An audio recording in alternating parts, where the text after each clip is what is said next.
Welcome, everyone.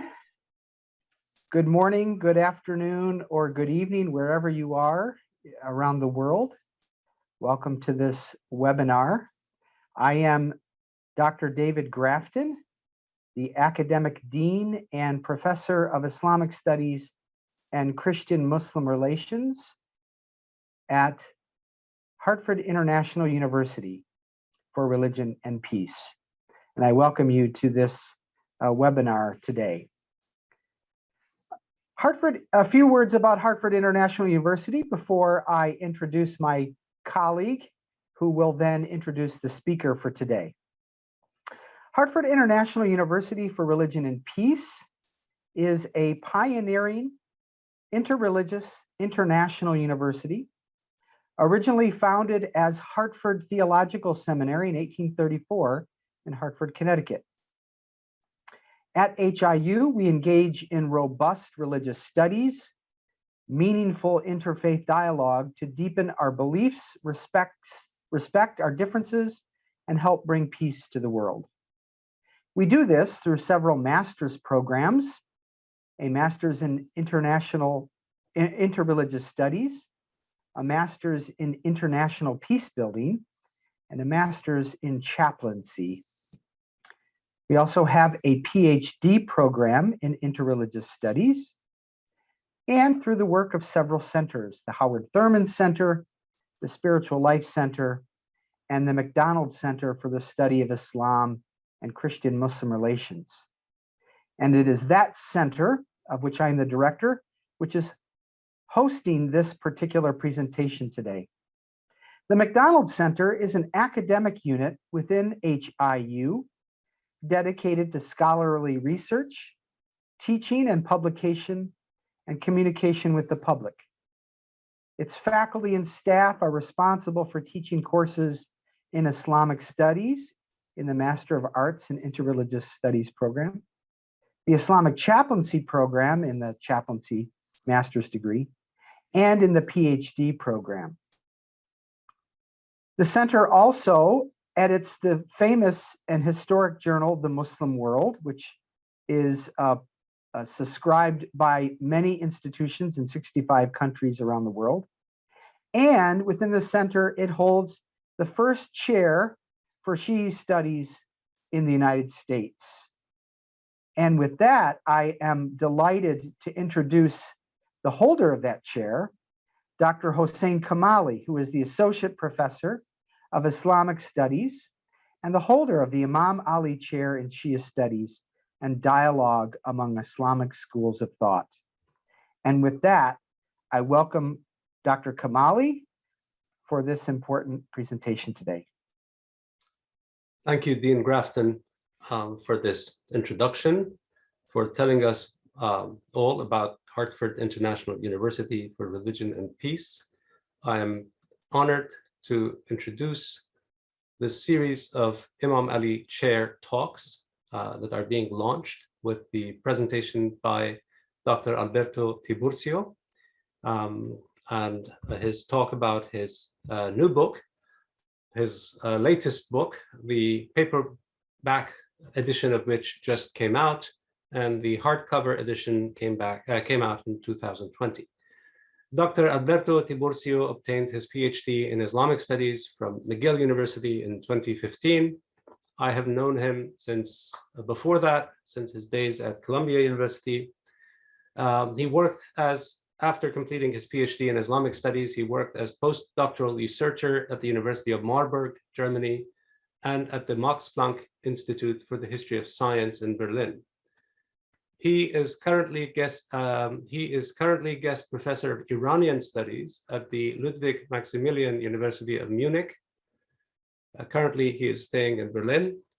Right now, his research has focused mainly on inter-religious relations, Iranian intellectual history in the early modern period, and Shi'i intellectual history.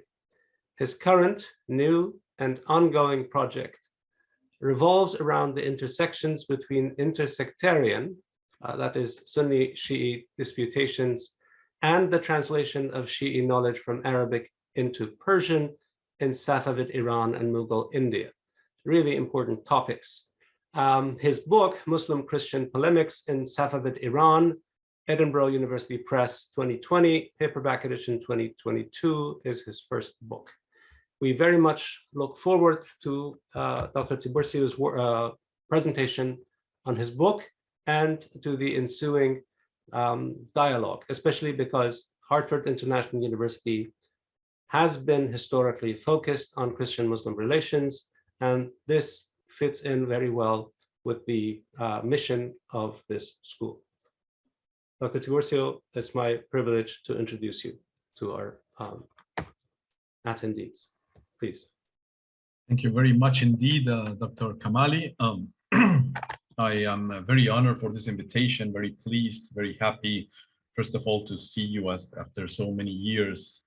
We've known each other, as you said, from the time at Columbia, but of course, well, time flies and we haven't really coincided in the same space and the same kind of forum for quite a while. So it is, of course, something that is worth celebrating, and I'm very happy to have this opportunity to talk to you and to our audience.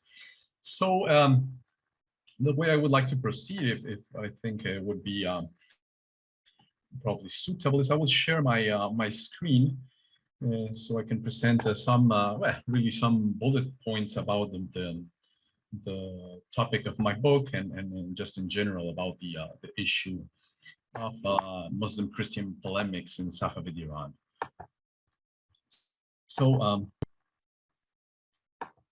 I hope you can all see the presentation right now. Yeah. So let me start.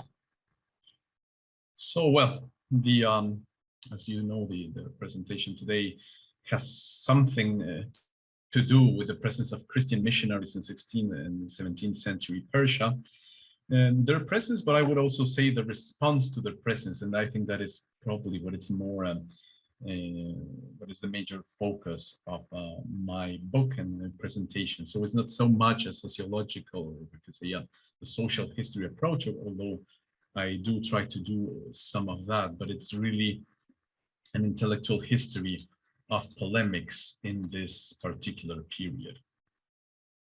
I mean, just I think the most specialized audience might know it, but to make sure that in the 16th century, the Safavid Iran is the dynasty that establishes Shiism as the official creed of Iran, and of course that implies an institutional shift and little by little, of course, a conversion of the population. So just as a background.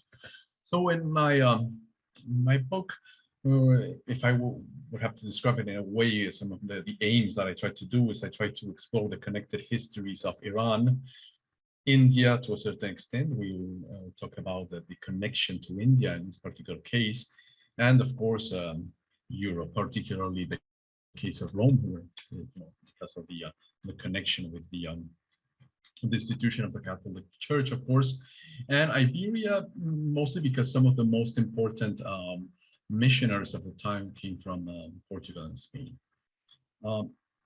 As I said, one of the aims, of course, is to explore the intellectual, the connections between the presence of the missionaries, the presence of Christian thinkers, and the response by Muslim ulama, and the connection between interreligious dialogue and interreligious polemic, and also the wider intellectual history of Shiism in the early modern period.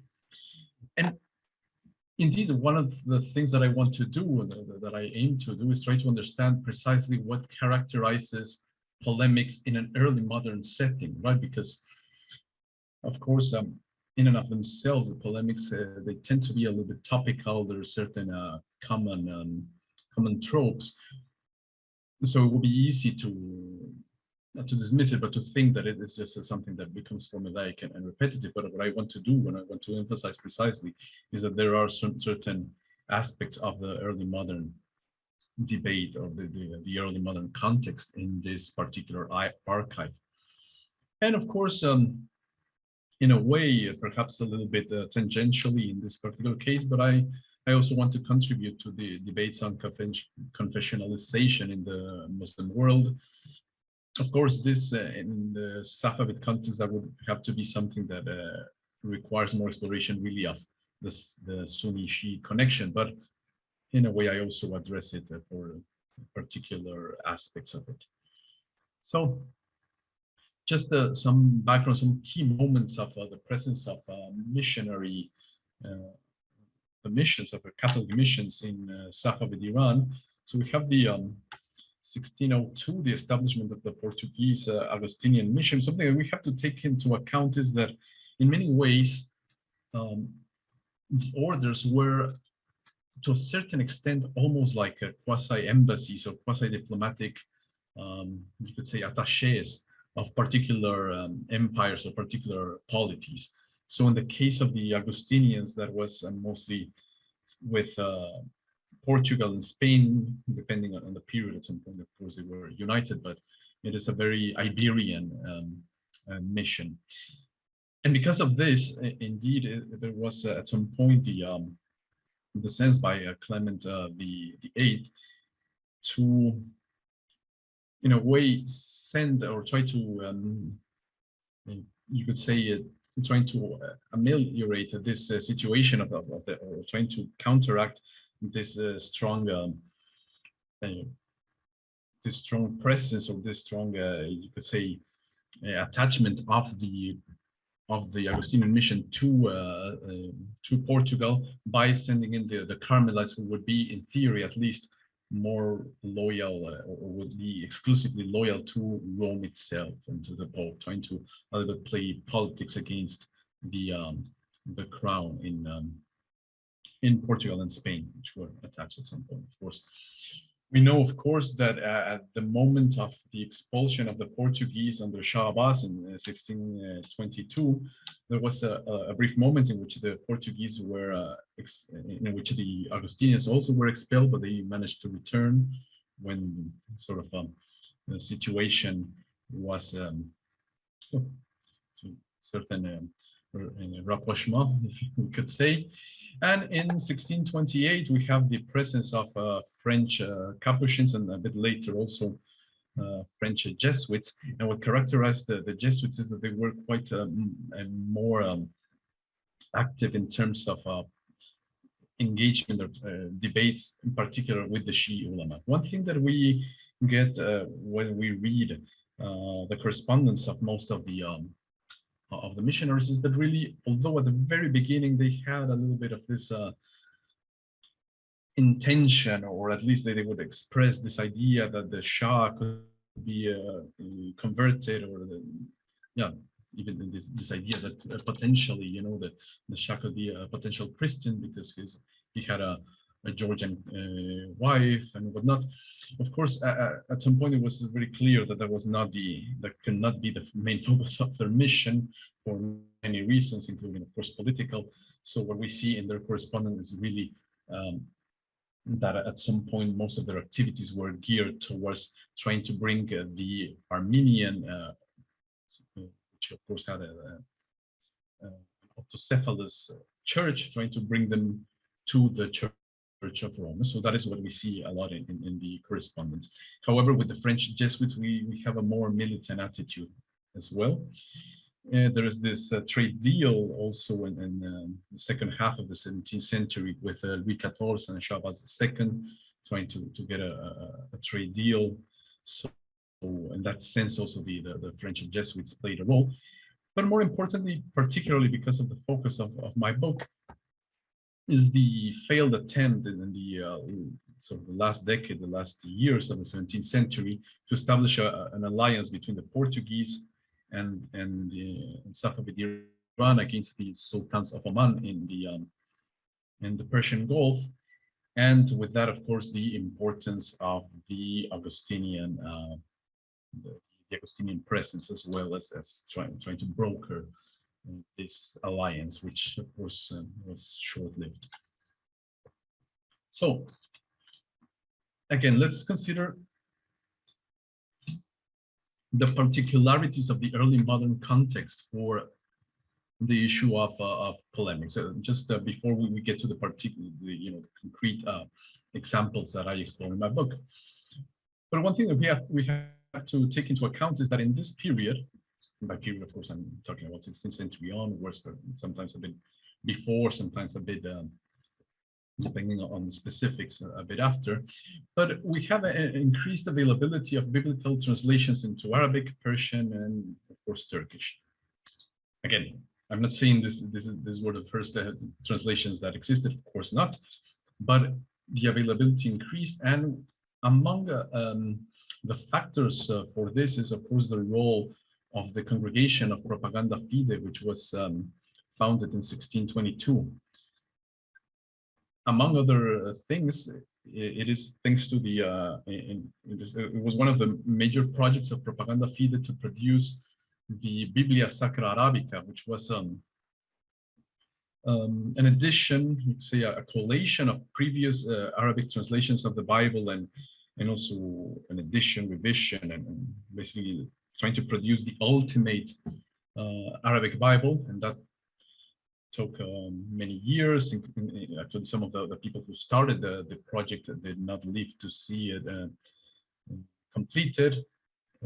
There was an important role of Maronite scholars in Rome for the production of this. And of course, we have the printing press, which also allowed for the circulation of these Bibles. We also have works of Persian translations. Some of them were done before, but they circulated. But the Arabic Bibles were particularly important. Another case was that of the translation of the translation of the Gospels that was printed by the Medici Press. And there's a great study of Dennis Halft from Germany on this issue, which I would recommend, of course. And another aspect that we cannot overlook is, of course, the role of the Council of Trent and the issue of, among other things, the canonization of the Latin Vulgate. So, and by canonization, the recognition of the authoritative nature of the Vulgate, which of course was done quite long before. But with the role of Trent is important because of what it does in terms of also to its response to and its configuration of a certain canon in Catholic thought as well. So that's some aspects that we have to take into account. And now let's go to the particular polemical cycle that I explore in my book. So the cycle starts with Jerónimo de Speleta y Gogni, otherwise known as Jerome Xavier. His work is refuted by Ahmad al-Alawi al-Amili, or Alawi Amili, depends if you prefer a more Persian pronunciation. It's in Iran. Then it is refuted by Filippo Guadagnoli, and at the end it is refuted by Ali Khalijat into Islam. Now, who are these people? Let's look at more into detail. So the first one is Jerónimo de Speleta y Gogni, also known as Jerónimo Javier or Jerome Xavier, to put a more sort of English version of his name. He was a Jesuit Navarran missionary who worked under the patronage of Akbar the Great, and later also under Jahangir, but most importantly under Akbar the Great in both in Lahore and Agra. As it is well known, Akbar the Great patronized different scholars of different religions, partly because of this idea of creating supposedly this sort of you could say combined religion that would mix the aspects of different traditions. This Din Ilahi. Older scholarship was a little bit perhaps a little bit idealistic about this. Of course, this is a political move because, of course, Mughal India being such a diverse empire, it was important to try to, to attenuate sectarian differences and whatnot. So there was this idea of the famous Din Ilahi. But what's more important is that at his core we had this the significant influx of scholars of different tradition. There was this Persian Bible that was brought to Akbar by Geronimo. He also produced Persian versions of the life of Christ and life of Peter, but more important for our purposes and in general in his career was this work called Fuente de Vida, of which he produced, well, he or in probably most likely in collaboration with other sort of local scholars, this Ayni Haknoma, the world the truth reflecting mirror, which was a polemic in defense of Christianity against Islam. Now, this work finds its way through, most likely through Carmelite missionaries to Iran. Important scholar at the time, Ahmad al-Alawi, acquires most likely the short version of this book. He's someone who had an important upbringing. He was related and from Mir Damad, the famous philosopher. He studied also with the Sheikh al-Islam of Shah Abbas, the famous Sheikh Baha'i, and he engaged in other polemics against other missionaries and travelers. But the most important was this response to Jerome Xavier, which is the burnisher of purity, Misqal Safa. And it was such an influential work that Propaganda Fide actually set a commission to produce refutations of this work.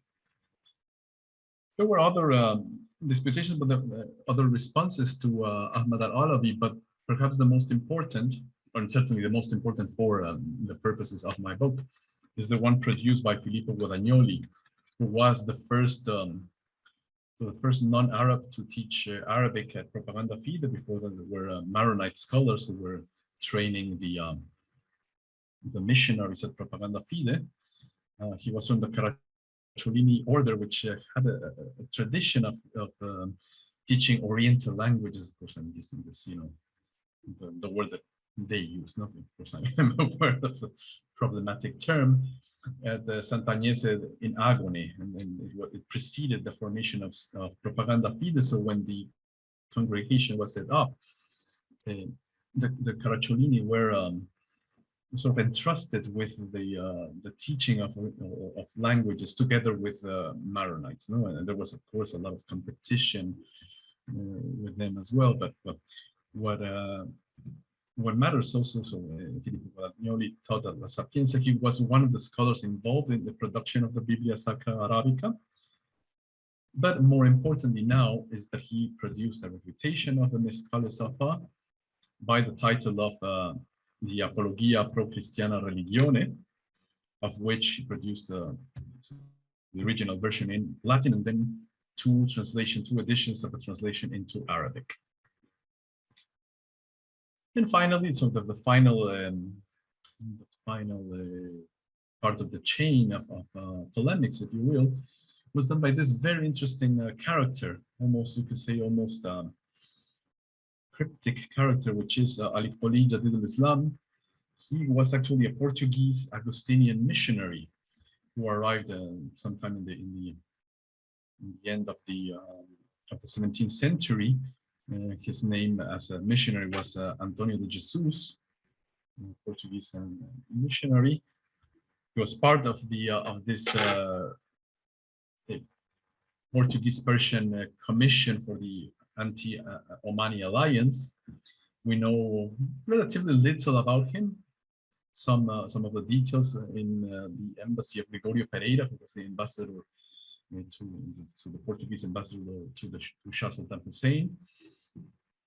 And we have some documents, for example, the documents from the missionaries where they talk about the conversion of an Augustinian missionary. It was another case, but his case was more important precisely because, as we will see, he would end up converting, and he would also become a translator at the court of Shah Sultan Hussein.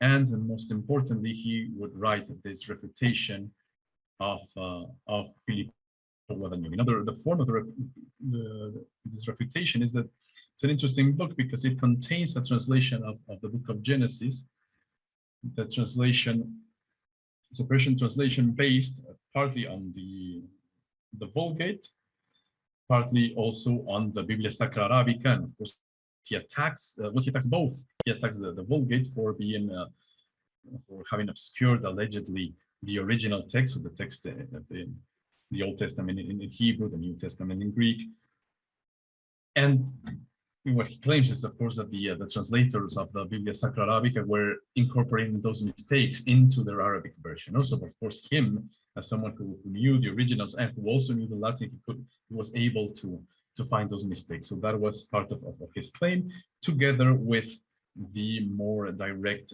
response to Filippo Guadagnoli. Now, the response to Guadagnoli can be seen as being part of a tradition, much older tradition, which has an inter-religious offshoot, although there are also works within, say, intra-Islamic debates about Dala'il al-Nubuwwah, the signs of the prophecy, or the signs of prophethood.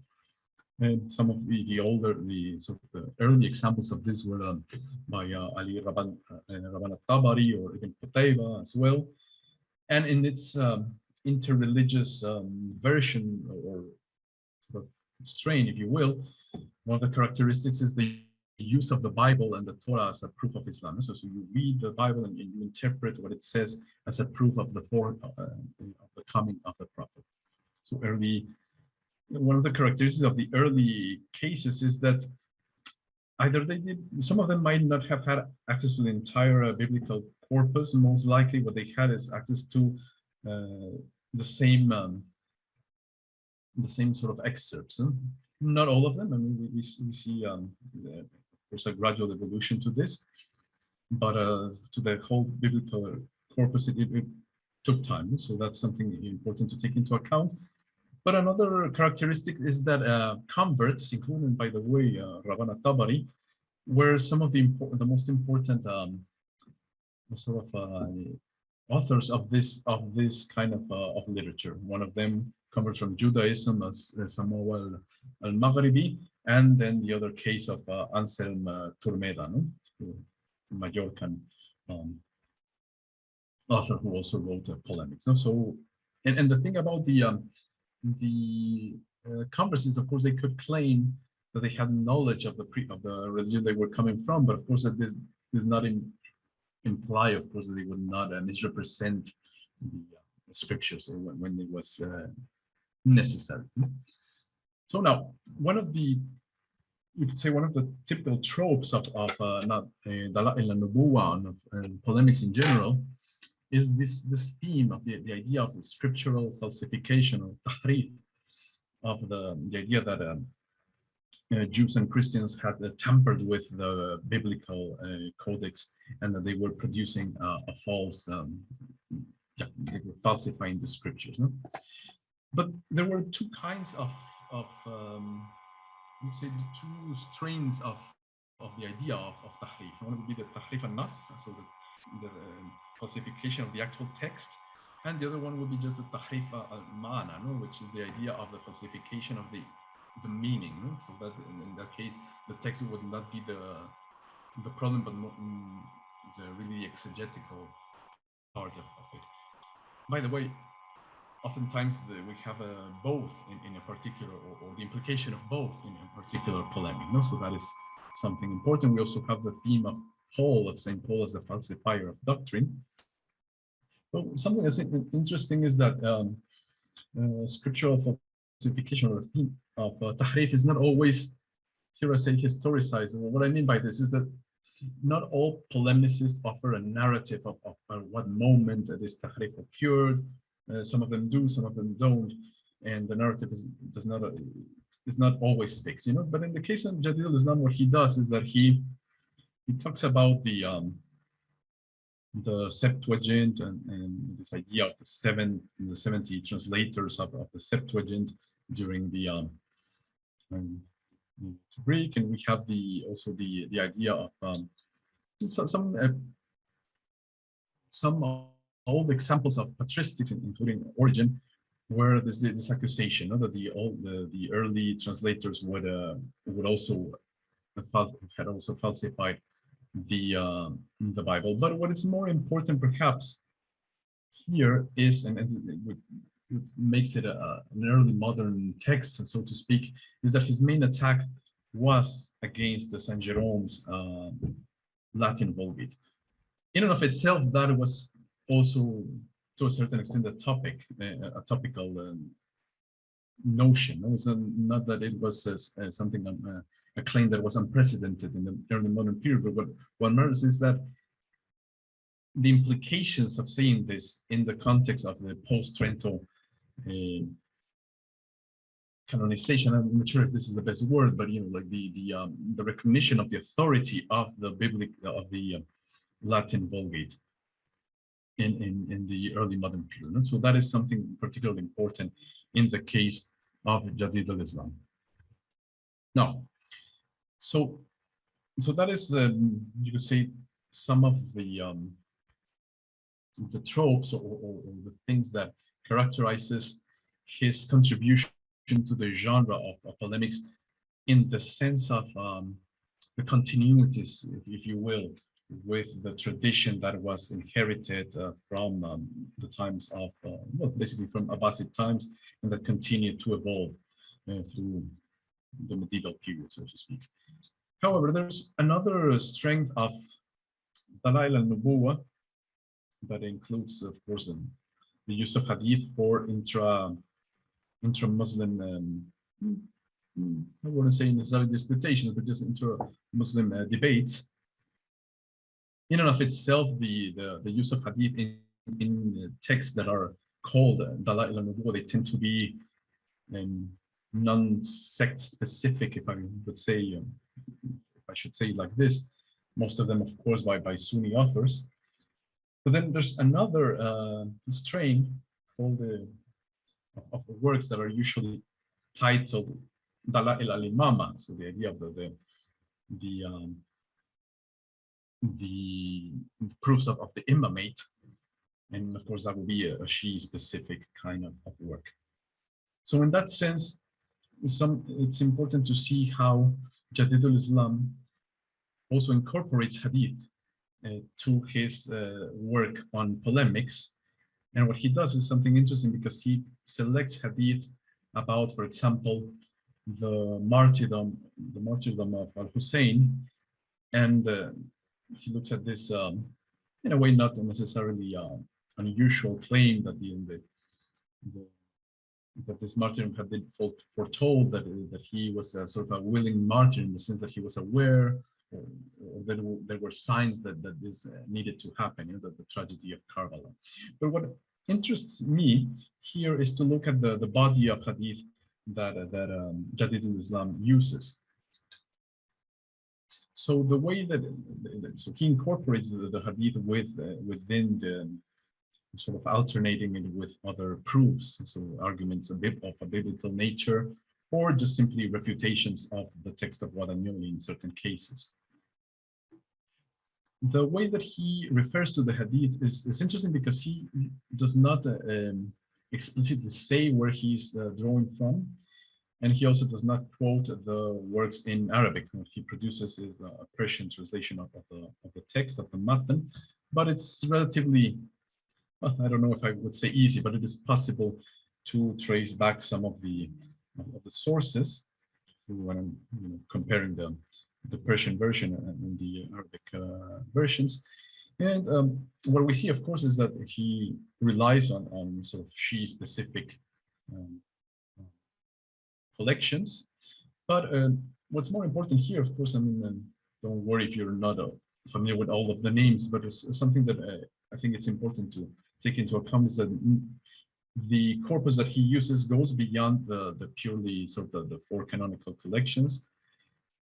And because of the incidence of the hadith, it seems fairly clear that he used also the work of Muhammad Bakr Majlisi, the Bihar al-Anwar, which, as it is well known, Majlisi was a very important scholar from the late Safavid period, he has this most dark legend surrounding him, as someone who was supposed to be particularly intolerant against against religious minorities. I don't want to get too much into the discussion of whether this is a fair assessment, but what matters is that he produced this very important collection of Shii literature, mostly hadith, but also some kinds of narrations, the Bihar al-Anwar, and there are some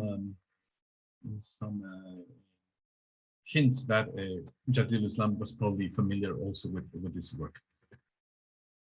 Apart from these Shii sources and from the Bible itself, Jadid al-Islam used other kinds of Christian sources. And what do I mean by this? So on the one hand, he used works of patristics, or works of sort of classical and you could say relatively common works of church history, so medieval and classic also church history, including heresiography, including certain works that were sort of relatively well-known claims about certain popes that were not, that had apostatized. One of them, for example, is the case of Pope Marcellinus. It's interesting the way that he uses it, because he misattributes some of the works, but it's also possible to trace where this where some of let's say legends or these attributions come, and most likely he also relied on this famous work, the Liber Pontificalis, which included this idea of Pope Marcellinus as someone who apostatized in this Council of Sinuessa. But what matters about this is not so much this particularly obscure detail, but the use of this claims, or of these heresiographical claims, which were in a way used also by polemicists, including Protestant polemicists, to show the idea of the disunity of the Catholic Church, right? So this is something that he does. He uses, if you will, anti-Catholic propaganda, or let's say works that would compromise the Catholic Church against itself. He also uses sort of a near contemporary work by the Dutch Protestant scholar Ludwig de Dieu, who was a scholar at Leiden in the Netherlands, and who wrote an edition, but also a critical edition of Jerome Xavier's Persian version of the history of Saint Peter. And one of the things that he does, of course, as a Protestant, is that he questions the Catholic idea of the succession of the Pope through Peter, right? So what he does is also he incorporates Protestant polemics or Protestant arguments against the Catholic Church as well. And there is a very subtle hint to the works of Melchor Cano, who was one of the scholars of the famous relatively for those familiar with Catholic intellectual history, of the school of Salamanca. And the thing about Melchor Cano is that he was a little bit of an outlier, someone who opposed certain arguments or certain conclusions of the Council of Trent. One of them, the issue of the validity of the Latin Vulgate, because he argued that, particularly for cases of deriving moral truths, that it was more important to really go always to the original sources. So he was a little bit uneasy with this new status, this canonical status of the Latin Vulgate. And of course, it's interesting to see Jadid al-Islam using the name very subtly, because he doesn't refer to this particular argument, but he mentions in the passing the case of this character. So again, we see the incorporation of a more early modern figure into this polemic. And finally, there's another aspect that I think is particularly fascinating of the work of Jadid al-Islam, is that he combines his anti-Christian polemic with the anti-Sufi polemics. So one of the sort of minor works of Jadid al-Islam is a short risala against the Sufis. And he incorporates some of the same arguments, and indeed literally not exactly the same quotes, but some of the same argument into his anti-Christian polemic. Now, the reason why this is interesting is because if we look at some of the important developments of intellectual history in this sort of in the 1690s and mostly 1690s, but even before in certain cases, is that there is a surge of anti-Sufi literature. Now, debates about Sufism had, of course, been there even from the beginning of the Safavid period. But the thing is that the anti-Sufism in this later period evolves because sort of in early periods we would have attacks on certain practices, for example, about loud dhikr, about chanting, about other aspects of tariqa Sufism, so to speak, the orders, and there is that in Jadid al-Islam.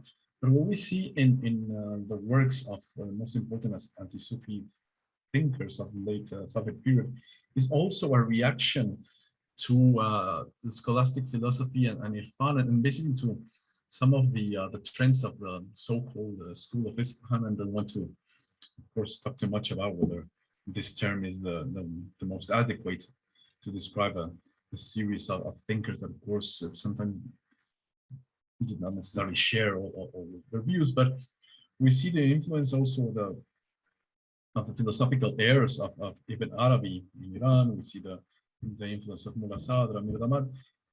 And so there is a reaction against this high intellectual Sufism. So not only against the tariqas, but also against the more, I don't want to say sophisticated, but like intellectual kind of mystical thought.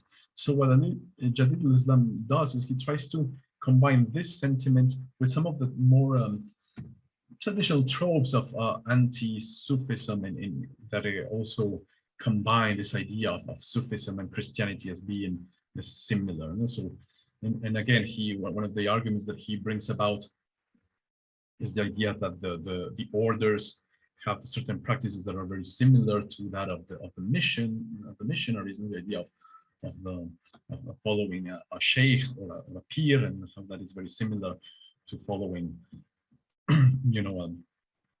a monastic kind of life. But also there's these issues of perhaps more importantly, the idea of an attack on Greek philosophy and its influence on Sufi thought. And by that, what we see is that in particular, what it's attacking is, of course, the more scholastic trend of the sort of mid-17th century. So again, here we see the idea of the relation between Pir and Murid is similar to priest and novice, and the attack on philosophy. And also, by the way, an important topic, of course, is the idea that the Sufi concept of Wahdat al-Wujud, that the unity of existence would be something similar to pantheism. Now, that is, of course, an attack that had been there in much earlier anti-Sufi thought, and of course, not only in Safavid context. I mean, we can think, for example, of Ibn Taymiyyah, obviously, but of course, it's a combination of previous tropes with tropes that are perhaps more more relevant for this particular Safavid context. No? So in that way, what we see is a way of linking his anti-Muslim polemic to a more perhaps a more relevant, more mainstream topic that was discussed by the ulama of the period, who were those who were trying to defend a certain understanding of Shi'i orthodoxy. So if I were to conclude here, I would say that something that I hope that is clear from the analysis of the work of Jadid al-Islam is that polemics, although it seems to, or it adapts and repeats certain tropes that had existed in the genre from the early moments of Muslim-Christian interaction, it is also a genre that is able to to adapt and change throughout throughout history and to adapt to the particular context. And this is interesting, particularly because this adaptation is not so obvious. It's not the polemics are not going to mention sort of concrete samples or concrete cases of the context in which they emerge, but there are these more subtle ways of making them fitting into the context in which they were conceived. So I think this is something that's important. So there's this intertwining of classical motifs and these context-specific tropes, and in particular case of Jadid al-Islam and of the Safavid period. So we see the sectarization, so yeah, the typo there, but the Shiitization of the genre. So what I mean is like it's not just a defense of Islam against Christianity, but this in particular is a defense of Shiism against, particularly against the Christianity, Catholic Christianity. And we see this also through the incorporation of post-Trentine Catholic intellectual Catholic intellectual nemesis, right? Because the implication is that the major guilt of Tahrif is in the Latin Vulgate, and that of course the importance of Trent in this case. And lastly, of course, as we've seen, is the incorporation or the incorporation of other debates, and particularly the incorporation of the anti-Sufi debate into the anti-Christian polemic of Jadid al-Islam. So in that way, he uses his inter-religious work to address other debates that were perhaps more significant or more in common currency in the milieu of late Safavid Iran. So I think I should wrap it up for now, and I will be very happy to have a conversation with you. And well, thank you very much for your patience, and thank you very much for this invitation.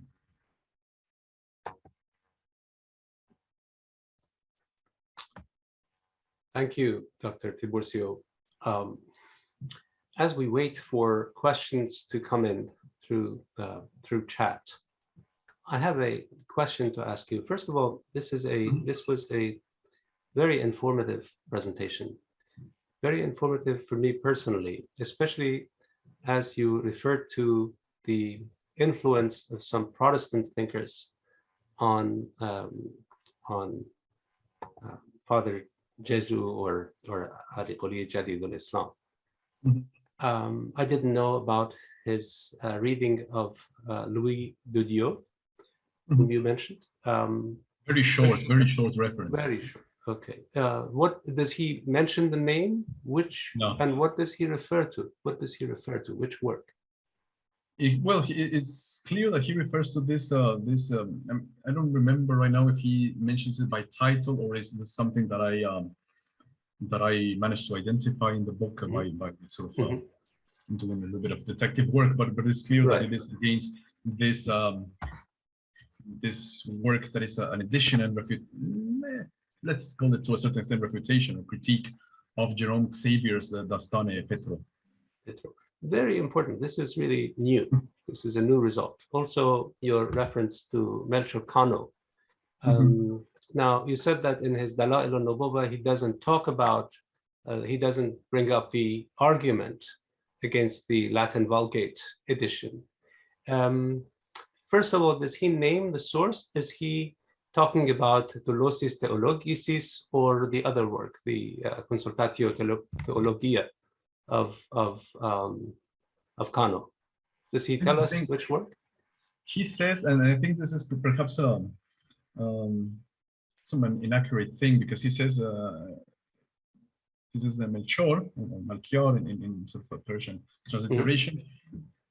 He says, I think he calls it Contraria, but I think that's a mistake. It's most likely called the Consultatio. He doesn't this is the thing, he doesn't quote it, but I think this is a problem perhaps of him not having access to the works anymore. You see, I think this is, it is possible, you know, this is the thing. When we see how he uses, for example, the Shii Hadith, even though he doesn't say what collection he's taken from, when we see the you know, the citations in Persian, it's very clear that there is a, you know, he has the corpus, The book, right? the book he's translating, or someone is translating, it doesn't matter, but it's a quotation, right? I see. Right. In the case of this Christian works, it's almost like he's quoting from memory. Very important. This is very important. He talks about the I don't know how exactly he calls it, but something about the Kitabi Conciliarum or something like that. And we know that from the studies on the libraries of Isfahan, and there's some studies on the contents of what could be found in that library. We know that there were all these summaries of the councils as well. So, right. We want to think, of course, that this was part of his training, that at some point he consulted them. Most likely, at this time, he was no longer in possession of this. No, I'm not sure. Right. Very important point. Also, well, in his other book, in his translation and commentary on the book of Genesis that we have, he does bring up the argument, Kano's argument against the Vulgate. Yeah, that's the thing he does, yeah. Yes, in detail, So without saying where he's getting it from. I don't remember, but I remember that he is criticizing the Vulgate, the Latin translation. That he does, yes. So my one question before we go to the questions from the audience, and one comment. My comment is that his anti-Sufi work came from Hilli and not necessarily from Ibn Taymiyyah. The criticism of Wahdat al-Wujud is already growing in Isfahan and in Safavid, in the Safavid realm, by making reference to the 13th, 14th century Hilli. So the one point of reference. But my question specifically, and I've been thinking about this myself for a long time, is how much did Carmelites and others, including Jadid al-Islam, knew about Reformation? How much did they know about the Reformation in Europe? You already gave us some hints, especially with your mention of the Dieu and the eccentric Kano. But this is a very important line of research. Have you looked into this in any more detail? That's a great question. It is telling, right, that he chooses to quote or to make this rather brief reference to someone like Ludwig de Dieu, who is certainly not such a major figure, no? Instead of you could say, well, why not Luther? Why not Luther? You know, what would have been much more important. You know, so in that sense, I think it is true that the question is open and it's not easy to answer. And regarding what you were saying about Hilli, he actually mentions Hilli, not necessarily in reference to the Sufi thing, but at some point. Actually, he quotes from very clearly. I think it's from Hilli. No, I mentioned Ibn Taymiyyah just to say that these arguments have been used. You know, True. Yes. But of course, yes. I think of course his intellectual genealogy has a lot to do with Hilli. Not the least because we know that he was encouraged to write this book by Fazl Hindi. Right. Exactly. Who was, you know, an important thinker at the time, and of course, I mean, any important. Just important. Any Shii scholar from this time would, of course, be familiar with Hilli in some way or another. But there's enough evidence also in his work that he has some quotations from Hilli. And actually, it is, now that I remember, it is one of the very few sort of Shii sources that he actually quotes by name. He actually says Hilli. The other ones he just cites, but with Hilli he actually quotes by name. So it is important. Yes. Very good. Thank you. We have an important question from the audience, a series of questions. I'll read that out to you, okay. Doctor. Could you say more about the role of the Armenian Orthodox? Is there a history of polemics between them and their Muslim neighbors? And what was the status of Orthodox Christian communities in Iran? This is a question by Mr. Joseph Howard, probably Dr. Joseph Howard from McGill University. Yeah, no, thank you very much for that question. Yes, indeed.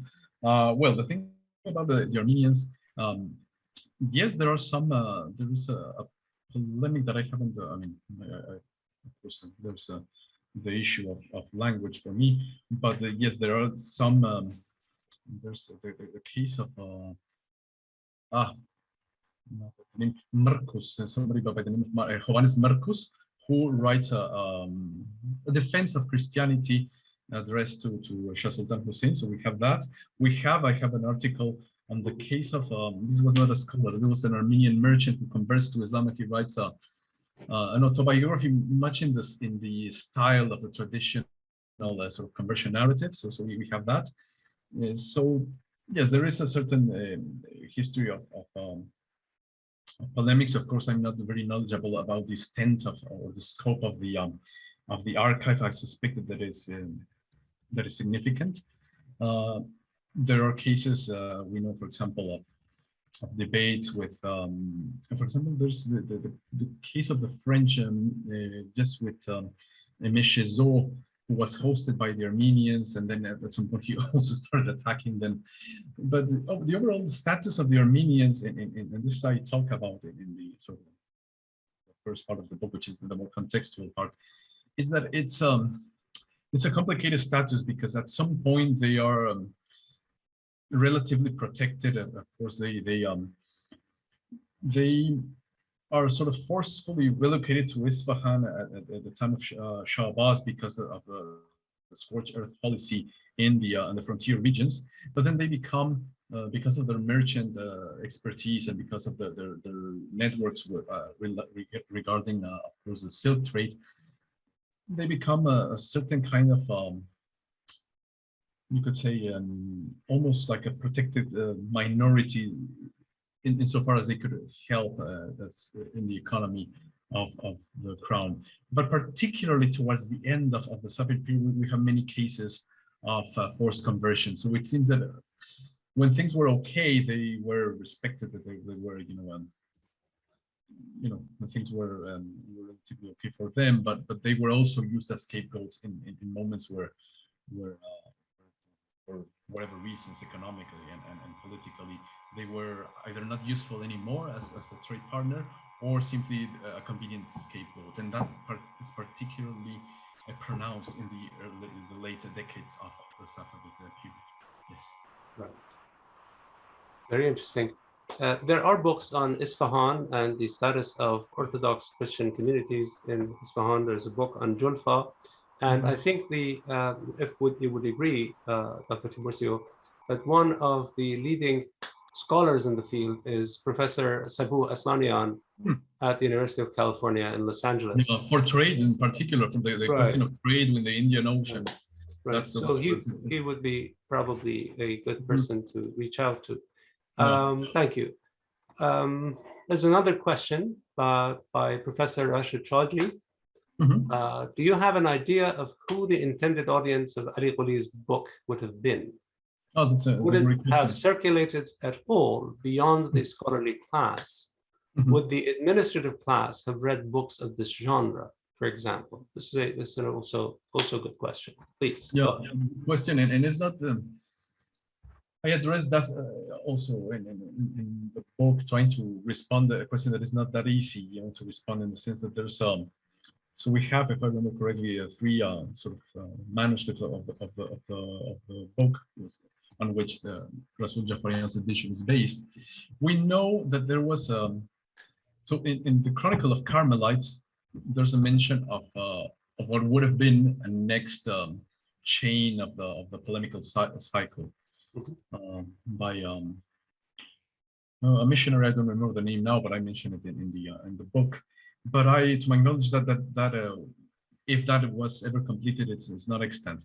What we do see later in the 19th century is, in the 19th century, we have a sort of a new, an important sort of boom of sort of a Shii Christian polemics, particularly because of the influx in this case of Protestant missionaries. We know that the famous case of Henry Martin. So in the responses to Martin, we have one particular case of Narabi, which, I mean, I think he's best known for being the sort of the oldest reference to the modern concept of Wilayat al-Faqih and other things. No, but in this particular case, what I care about is the fact that he quotes, or he makes reference to Jadid al-Islam, to the text actually. So it seems like most likely the circulation was limited and mostly limited to scholarly circles, but the impact it seems to have lasted for sort of long enough. And more importantly, also is that we have some evidence of from what we see in the missionary chronicles of debates, open debates of majlises between missionaries, particularly this character Meshizu and others, with Shii ulama. And in those debates, there, it's not so much that these texts are circulating, but at least some of the arguments are being referred to. So we see sort of an impact of this kind of works beyond perhaps the texts themselves, which most likely circulated within a relatively limited audience. Yes, thank you very much. There is a volume of the History of Christian-Muslim Relations series that talks about the Safavid context, I believe, and then there is a forthcoming volume edited by Dr. Purjavadi, Dr. Reza Purjavadi, about the 19th century cases that you mentioned. Exactly. Thank you very much. Thank you. I don't see any further questions, any more questions. I would like to thank you, Dr. Tiburcio, for accepting our invitation and making this highly informative presentation. As one of the members of the audience says, great stuff, and I would second that, and I agree with that fully.